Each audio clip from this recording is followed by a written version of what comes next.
salam kenal. Saya Francisca Romana Titi Suniati dari Program Studi Teknologi Pangan Universitas Ciputra, Surabaya. Di sini saya mengajar pada mata kuliah Ilmu dan Penanganan Bahan Pangan. Nah, pada mata kuliah ini, capaian pembelajaran yang akan dicapai oleh mahasiswa selama perkuliahan yaitu mengevaluasi teknik penanganan pasca panen berdasarkan pemetaan bahan pangan, baik itu nabati maupun hewani, melalui diskusi, studi literatur, ada juga praktek di laboratorium dengan mengacu pada standar nasional Indonesia. Nah, mata kuliah ini sendiri banyak berkaitan dengan identifikasi karakteristik bahan pangan nabati, bahan pangan hewani, dan dari karakteristik tersebut meliputi karakteristik fisik, biologi, biokimia, dan juga fisiologi pasca panen. Dari karakteristik tersebut, mahasiswa dapat menentukan, harapannya mereka dapat menentukan bagaimana teknik penanganan pasca panen yang tepat untuk bahan pangan baik nabati maupun hewani. Dengan mempertimbangkan sifat fisiologis bahan pangan mentahnya. Nah, perkuliahan kami biasanya dilakukan dalam bentuk perkuliahan, kemudian ada diskusi, tanya jawab, dan juga ada dalam bentuk tugas. Selain itu, ada juga dalam bentuk praktik di laboratorium. Berikut ini merupakan perkuliahan yang kami lakukan di kelas. Selamat pagi teman-teman. Pagi Bu. Gimana kabarnya hari ini? Baik. Baik, sehat. Sudah sarapan? Belum. Oke. Ya, teman-teman, hari ini selamat datang di perkuliahan Food Material Science and Handling atau pengetahuan dan penanganan bahan pangan. Kita akan belajar tentang karakteristik buah dan sayur, khususnya tentang perubahan selama pematangan buah. Nah, tujuan pembelajaran kali ini untuk menjelaskan proses fisiologis dan biokimiawi selama pematangan dan pelayuan bahan pangan, kemudian mengidentifikasi perubahan fisik, kimia, sensori pada buah atau bahan hortikultura lainnya, kemudian mengkaji faktor-faktor yang berpengaruh terhadap proses tersebut, kemudian menentukan strategi penanganan pasca panen. Nah, sebelum masuk ke perkuliahan, saya ingin tanya ke kalian. Kalian ada yang sering belanja buah? Lumayan. Lumayan, oke. Lukas, kalau belanja buah seperti apa yang kamu pilih biasanya? Yang warnanya vibrant, yang warnanya bagus, terus yang nggak cacat. Warnanya bagus dan nggak cacat. Warnanya bagus itu seperti apa? Contohnya buah apa misalnya? Misal pisang. Oke. Pisang kuningnya kuning terang. Pisang pilih warna yang kuning terang dan tidak cacat. Ya. Oke. Kenapa pilih warna yang kuning terang? Soalnya udah matang. Jadi Sudah udah matang. manis. Ya.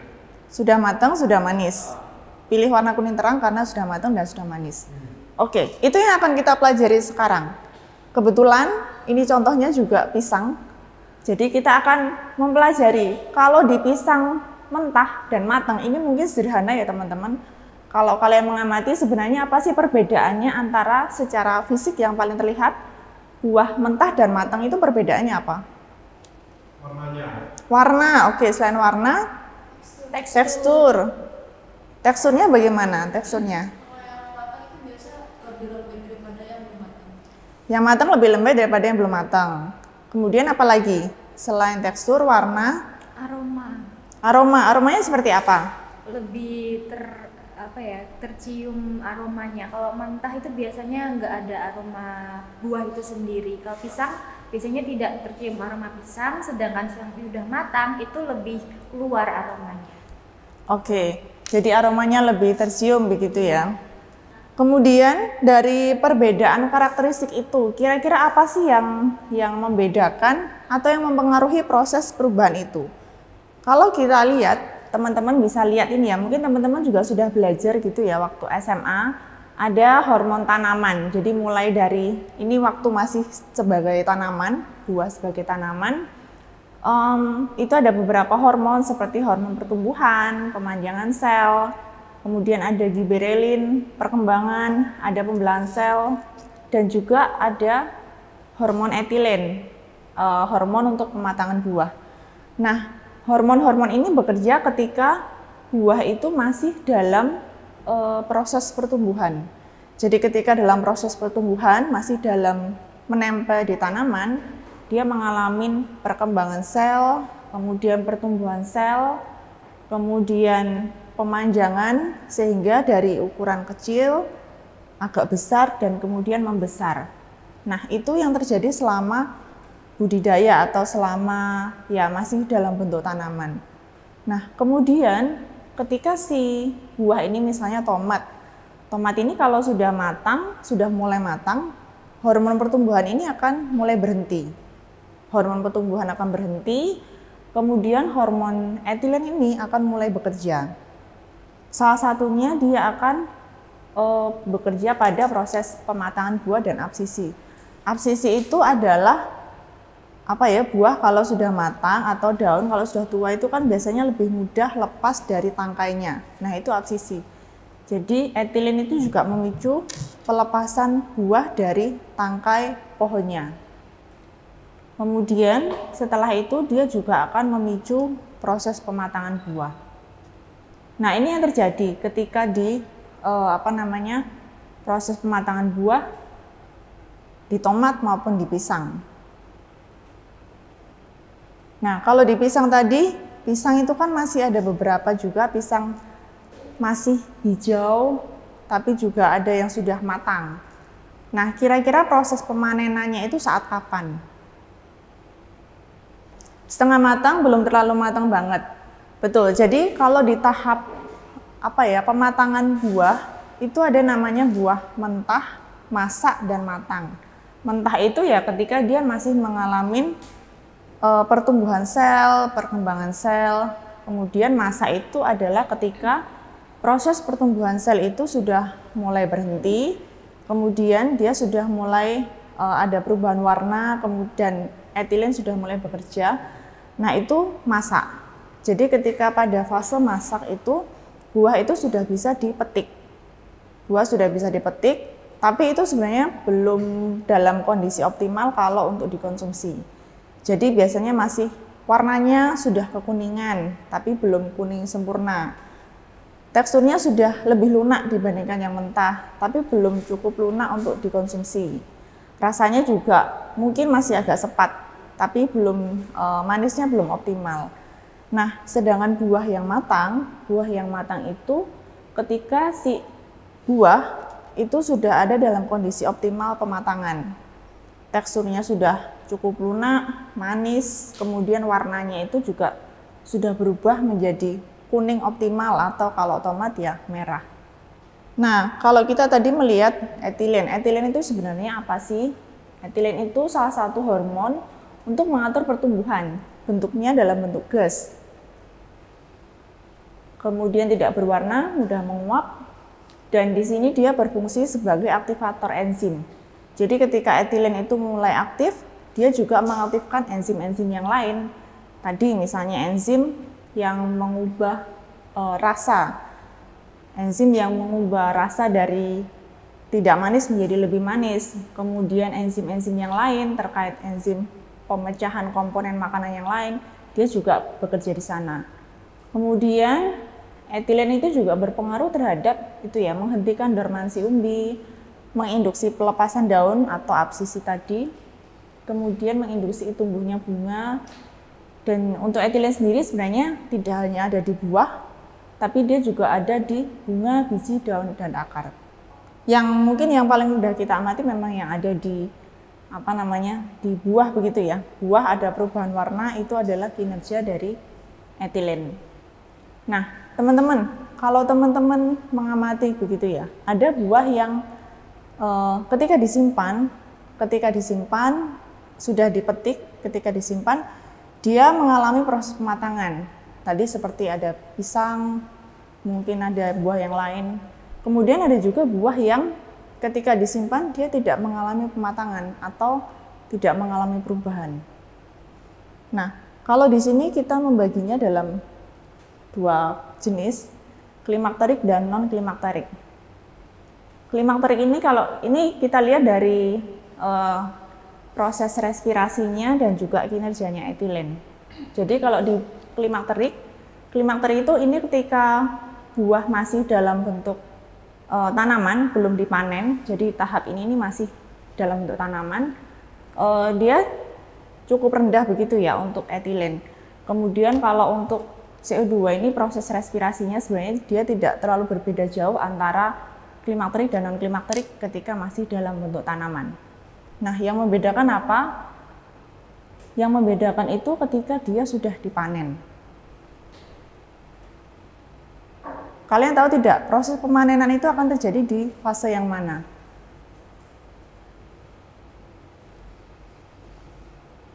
Dari klimakterik. Kita bisa lihat dari yang paling berubah ya, dari sini. Jadi biasanya di sini itu buah itu sudah mengalami fase masak. Kalau di situ kita lihat dia sudah masuk di fase masak, jadi dia sudah siap dipanen. Idealnya panen pada fase itu, fase masak. Nah, ketika sudah dipanen apa yang terjadi? Etilen akan meningkat karena dia dipicu oleh luka dari sisa atau bekas potong tadi ya. Buah dipotong dari tangkainya itu kan ujungnya kan ada bekas luka. Nah, luka itu dia memicu produksi etilen semakin tinggi. Kinerja etilen juga semakin tinggi sehingga dia akan naik seperti itu, naik sampai puncak, kemudian akan mulai turun. Nah, proses naiknya produktivitas etilen itu yang membuat buah itu mengalami pematangan. Kalau di situ kita lihat ada perubahan warna, kemudian ada teksturnya jadi lebih lunak, rasanya jadi lebih manis. Nah, itu perubahannya ada di sana. Dan itu juga biasanya sejalan dengan proses respirasi. Nah, respirasi ini dengan produksi etilen atau aktivitas etilen ini cukup berpengaruh gitu ya. Kalau ketika dia buahnya buah luka itu dia sebenarnya mempercepat respirasi. Kalau mempercepat respirasi, maka produksi etilen juga meningkat. Akhirnya aktivitas enzimatik yang lainnya itu juga akan meningkat. Nah, ini klimakterik. Berbeda dengan klimakterik. Kalau non klimakterik kita lihat ya, non klimakterik itu ya dia tidak mengalami peningkatan ini ya, peningkatan etilen ataupun proses respirasi ketika dia sudah dipanen. Jadi dia landai begitu. Nah, ini yang membedakan biasanya akan berpengaruh pada umur simpan buah. Untuk buah non klimakterik biasanya dia akan lebih umur simpannya akan lebih panjang karena dia tidak mengalami pematangan selama proses penyimpanan. Jadi dia akan cukup stabil proses penyimpanannya. Sedangkan kalau di klimakterik ini karena dia mengalami pematangan, maka buah itu akan menjadi lebih cepat rusak sehingga umur simpannya jadi lebih pendek. Kira-kira kalau dari sini menurut kalian contoh buah klimakterik itu apa ya? Apa? Mangga, betul. Apa lagi? Pisang. Kalau non apa? Semangka? Semangka klimakterik. Mungkin. Oke, dia semangka itu Semangka itu ketika disimpan dia mengalami pematangan atau tidak? Iya. Iya. Yakin? Ya, nanti dicoba ya. Oke, nanti Lukas coba beli semangka. Nah, maksud saya gini, ketika Lukas beli semangka di supermarket, kemudian dibawa ke rumah, disimpan 2 hari, 3 hari, atau bahkan 5 hari, itu beda nggak ketika disimpan setelah 5 hari sama ketika baru membeli? Sama nggak atau lebih matang? Kalau beli semangka. Oke, nggak apa-apa. Ya nggak apa-apa. Nanti Lukas coba. Kamu buktikan ini apakah semangka ini klimakterik atau non klimakterik. Oke. Ya, ini tadi kita sudah sempat singgung ya, ada perubahan fisiologis selama pematangan. Ini beberapa perubahannya, ada perubahan fisik, perubahan kimia, ada warna, tekstur, flavor, aroma. Nah, ini salah satu contohnya untuk perubahan warna. Perubahan warna ini misalnya klorofil. Klorofil biasanya kalau warna hijau ini kan ada di daun-daunan atau daun-daunan atau buah-buahan yang masih agak mentah. Biasanya klorofil ini perubahan warnanya terjadi karena klorofil ini akan berinteraksi dengan klorofilase sehingga dia akan mengubah warna. Kalau di sini kita bisa lihat di sebelah sini ya. Ini ada klorofil, ada aktivitas klorofilase, itu bisa berubah menjadi klorofilin atau pyopitin. Jadi sedikit kekuningan, atau kalau yang sebelah kanan itu hijaunya hijau terang. Jadi bukan hijau klorofil. Artinya warna pekat hijaunya itu berkurang. Nah, itu biasanya terjadi ketika proses pematangan itu terjadi pada buah. Nah, biasanya karena klorofil ini semakin lama semakin pudar, itu akan disertai dengan perubahan komponen lain. Misalnya pada tomat. Kalau tomat menjadi semakin matang, itu kan hijau menjadi kuning, kemudian merah. Lalu apakah klorofil ini akan berubah menjadi senyawa pigmen yang mengakibatkan warna merah? Jadi teman-teman, itu berbeda cycle gitu ya. Kalau klorofil ini semakin matang, itu dia akan semakin pudar warnanya. Sedangkan kenapa tomat menjadi lebih merah? Itu biasanya karena ada sintesis komponen warna yang lain. Jadi seperti ini. Ini ada degradasi karotenoid. Kemudian ini kalau untuk yang ketika disimpan dalam jangka waktu yang lama, atau tadi ada pembentukan antosianin. Jadi ada pembentukan antosianin ketika proses pematangan itu yang mengakibatkan warna buah tomatnya itu menjadi merah. Jadi bukan klorofil berubah menjadi antosianin, tapi ada degradasi klorofil dan pembentukan senyawa antosianin.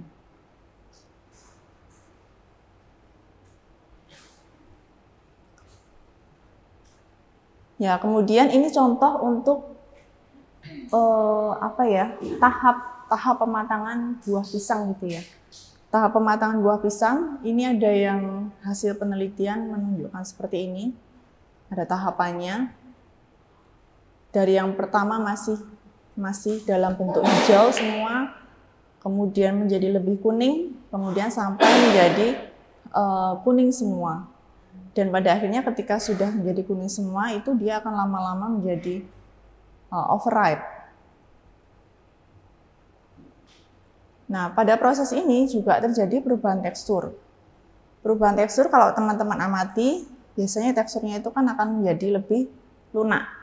Nah, lebih lunak itu karena ada kinerja atau aktivitas si enzim pektin. Pektin ini ketika dia masih mentah dalam bentuk protopektin, itu kondisinya dia tidak larut air, sehingga cenderung lebih keras.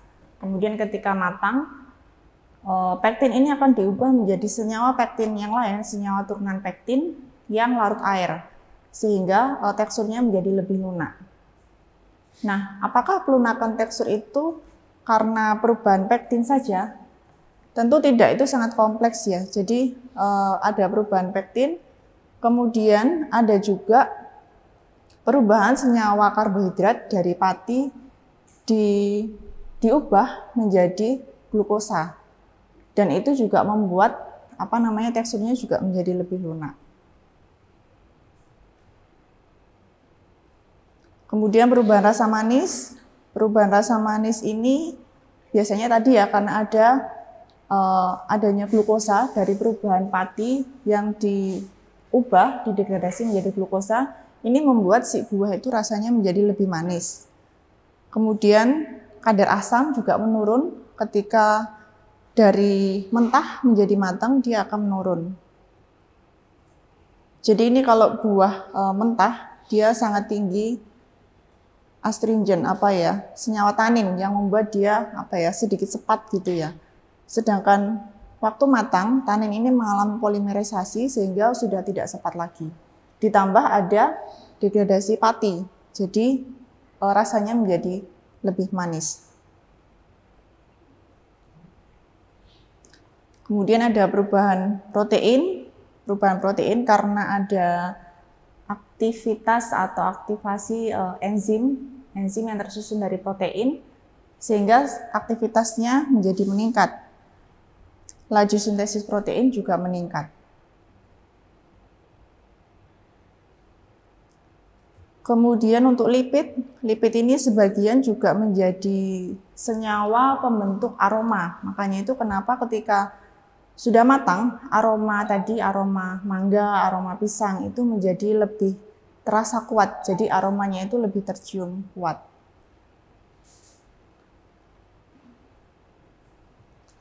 Selain itu juga ada efeknya pada aktivitas antioksidan. Aktivitas antioksidan pada periode pematangan ini juga mengalami peningkatan.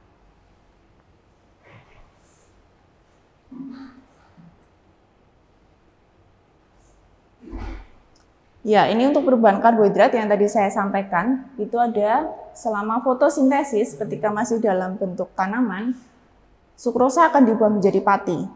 Tapi ketika dia sudah dipetik dari pohonnya selama pasca panen, pati akan diubah menjadi gula. Dan ini juga akan dipengaruhi oleh suhu penyimpanan. Pada suhu penyimpanan yang lebih tinggi, proses ini akan berjalan lebih cepat. Jadi pada suhu penyimpanan yang lebih tinggi, proses perubahan enzim, aktivitas enzim ini akan menjadi lebih tinggi. Itu juga berpengaruh pada aktivitas etilen, itu juga akan lebih tinggi. Nah, salah satu cara untuk beberapa jenis buah atau sayur biasanya diusahakan untuk bisa disimpan lebih lama.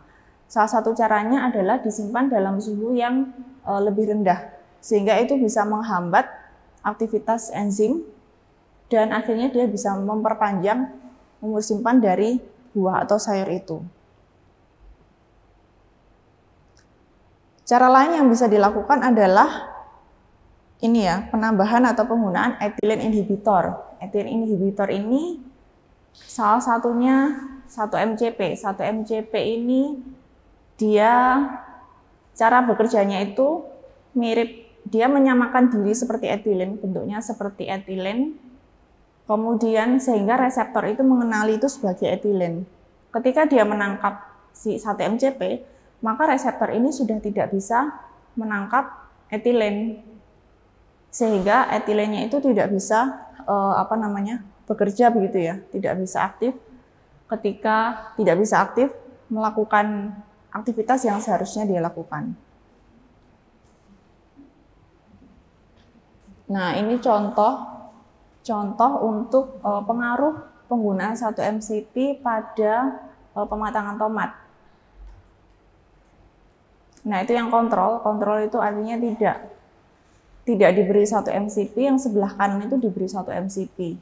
Itu ternyata cukup berpengaruh, jadi yang diberi 1-MCP itu perubahan warna merahnya itu bisa lebih ditunda, sedangkan yang kontrol ini cukup cepat ya, karena dia cukup normal, proses perubahannya sama seperti pada umumnya. Ya, ini kalau lebih detailnya, ini ada yang kontrol, kemudian ini ada perlakuan penambahan etilen sehingga dia bisa lebih cepat proses pematangannya. Dan ini yang penggunaan 1-MCP yang untuk memperpanjang umur simpan. Oke, sampai di sini kuliah kita hari ini. Apakah ada pertanyaan? Oke. Permisi Bu, saya ingin bertanya, kalau misalnya saya lihat di sosial media itu, biasanya kalau misalnya buah alpukat itu bisa tingkat kematangannya itu dipercepat dengan menusuk buah alpukatnya itu. Nah, itu kira-kira mekanismenya bagaimana ya Bu? Lalu apakah bisa diaplikasikan di buah lain selain buah alpukat tersebut Bu? Terima kasih Bu. Oke, jadi terkait buah alpukat yang ditusuk pakai tusuk gigi gitu ya. Nah, itu sebenarnya mekanismenya, kalau ditusuk itu artinya dia menimbulkan luka pada buah. Ketika menimbulkan luka, maka respirasi dari buah itu akan menjadi lebih meningkat, sehingga etilen juga akan lebih meningkat. Akibatnya apa? Akibatnya proses perubahan tekstur menjadi lunak, kemudian menjadi lebih manis, itu jadi akan semakin cepat. Sebenarnya itu bisa aja dilakukan di buah yang lain, hanya karena itu kan lukanya hanya di satu sisi ya, jadi hanya di satu sisi, sehingga area yang akan lebih cepat matang itu di area yang dekat dengan luka itu. Ya, kalau dikatakan bisa atau tidak itu bisa dilakukan itu untuk mempercepat. Tapi mungkin proses kematangannya tidak akan rata, karena lukanya hanya di satu sisi, mungkin di bagian itu akan lebih cepat matang, sehingga ketika yang sisi yang lain sudah cukup matang, mungkin di area situ menjadi sangat matang atau overripe yang mendekati ke busuk begitu ya. Seperti itu Jacqueline. Ya, makasih Bu. Oke. Terima kasih Jacqueline, pertanyaannya bagus sekali. Ada lagi? Silakan, Faye. Permisi Bu, saya mau tanya. Saya pernah dengar bahwa katanya buah yang disimpan di dalam beras itu pematangannya dapat dipercepat. Nah, kira-kira apakah hal tersebut benar dan buah apa aja yang dapat dipercepat penyimpanannya dengan beras? Lalu faktor apa aja kira-kira yang dapat mempercepat efektivitasnya? Oke, kalau untuk buah disimpan dalam beras itu prinsipnya karena disimpan di dalam beras itu kan suhu di sekitarnya itu jadi meningkat. Kalau suhu meningkat berarti aktivitas etilen dan respirasinya itu juga meningkat. Itu dia akan mempercepat kematangan. Tapi perlu hati-hati karena ada di dalam beras sehingga kita kan tidak bisa mengontrol seberapa cepat. Kadang diletakkan di dalam beras itu malah busuk karena proses pematangannya itu kan sangat cepat. Kemudian buah apa saja yang bisa diberi perlakuan seperti itu?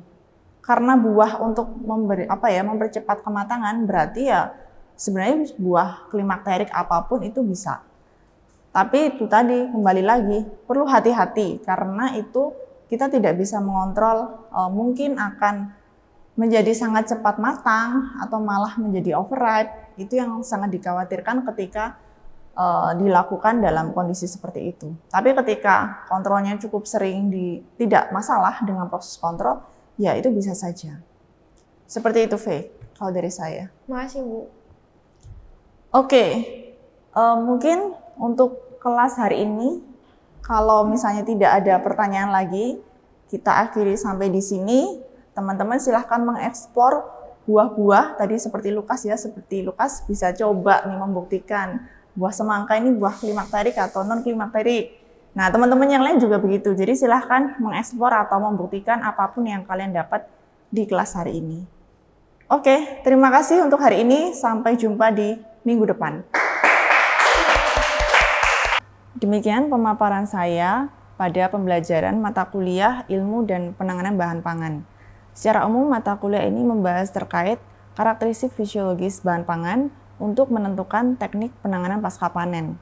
Semoga lewat mata kuliah ini, mahasiswa dapat menentukan teknik penanganan pasca panen yang tepat pada berbagai karakteristik bahan pangan mentah yang dialami atau dihadapi setiap hari. Terima kasih. Demikian dari saya, Francisca Romana Titis Suniati. Salam entrepreneur.